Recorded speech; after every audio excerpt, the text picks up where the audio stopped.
Hey all!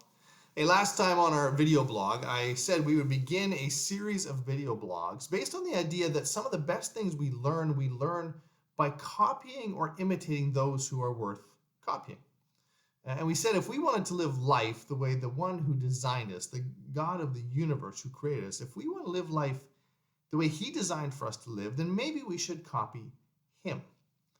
And so we do that by looking at the life of Jesus. And so we're going to be looking at what I call the black letter portions of the Gospels, which is the little bits in between what he said that describe the things he did. And I wanted to start today with one that's very basic, but one we ignore very easily, and we do so to our own peril. And you see it in a little sentence in Luke. You see it in different Gospels, but Luke, in Luke chapter 5, verse 16, he wrote this.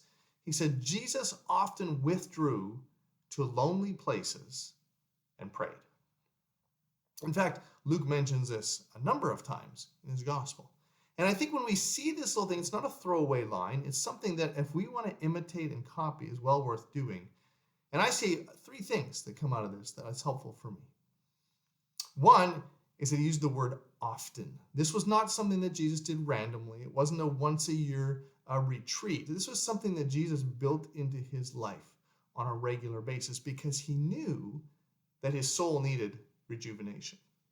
If you've ever trained for a marathon or a triathlon or something like that, you know that they'll tell you cannot train every day.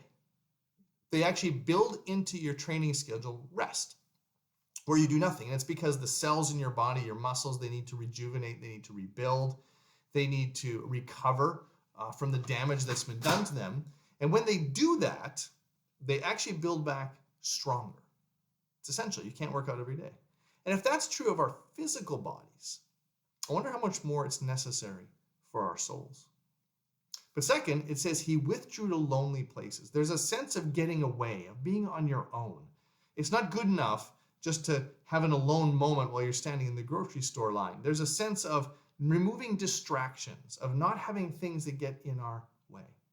3 out of 4 young people in a recent survey said that when the second nothing is happening, they reach for their phones. There's a sense of we don't know how to not be distracted. And yet, Jesus took a disciplined time. And it doesn't matter for us whether it's in the morning, when the house is quiet, late at night, when we go out to the park. It doesn't really matter.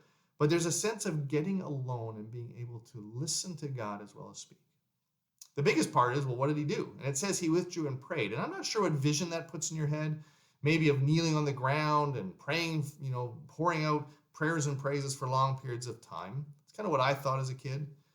But might I suggest that there's more to it than that? I think that it's a reorientation of a person's heart towards God. Jesus always said the only thing he does is what his Father was doing. How did Jesus know that? He was always reorienting his life to God.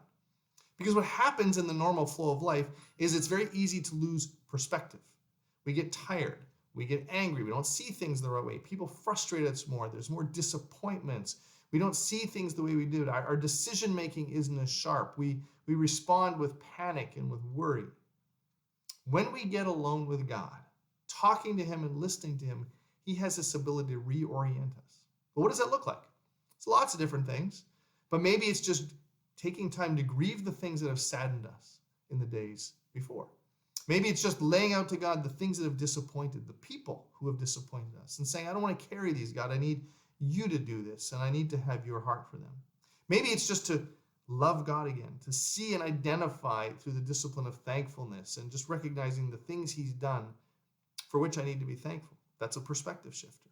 Maybe it's just inviting him into our emotions, or maybe it's taking your to-dos and all the things you feel the pressure to accomplish and giving the responsibility of those over to God before you engage in them.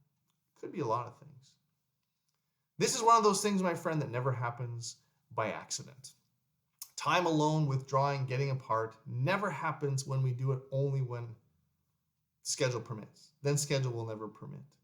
But it is foundational to living the kind of life that God wants. And so, if you want to live without worry, without anxiousness, with a more thankful, joyful, peaceful heart, make a point of often withdrawing regularly to get alone with God and let him reorient you to a new perspective.